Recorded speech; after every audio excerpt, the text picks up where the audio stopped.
Umitirang ba kajalau kondat ke sangma mensisa jayu la pensya ya kanong rim jong sarkar hadian baulaya i bakaji ki itrok kitmar haki karkhana hakapor udang le sharambrai irjentia habakaram kila ptai khubor umitirang ba ulo ong banadu usnam arjar ar kador kabai kitmar kane kumju henrai dei kanik sarkar kulapin kiu ya kabai kit tangba uang pat baka kam kasa menta kalong hapneng kitrai trok bat ki karkhana banya penbet la ban kado hangni baka kenhun kitrai bat nongnya jong kitrok kitmar haki karkhana dubilat ha irjentia hil saka step sisa jan kilaimi sharut surok ba hatuber rengkat ki plakat hakapor bo siam udang ya engti nang tei banle charambai katai kicingmi jengkiti kinhun hapo kalama jong ka JAC ba kenthup ya ka Jantia Hills Truck Owner and Driver Association Meghalaya Truck Union but ka all Jantia Cement Clinker Transport Association kalong halor ka chingpen slam jong ka sarkar ban pen kiu ya ki bai kit mar. In fact, if you recall that these rates have not been changed in 2002.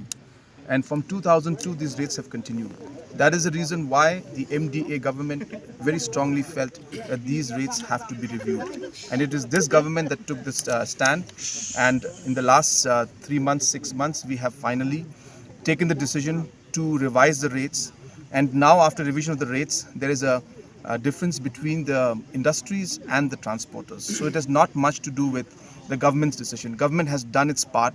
We have gone ahead and we have notified it, and now there is a issue that is there building up between the industries and the transporters, which needs to be worked out. But we will do whatever we can from our side to resolve the issue. But as I said, the government's part has already been done from us, and it is this government that has taken this very important step to revise the rates almost after 18 years.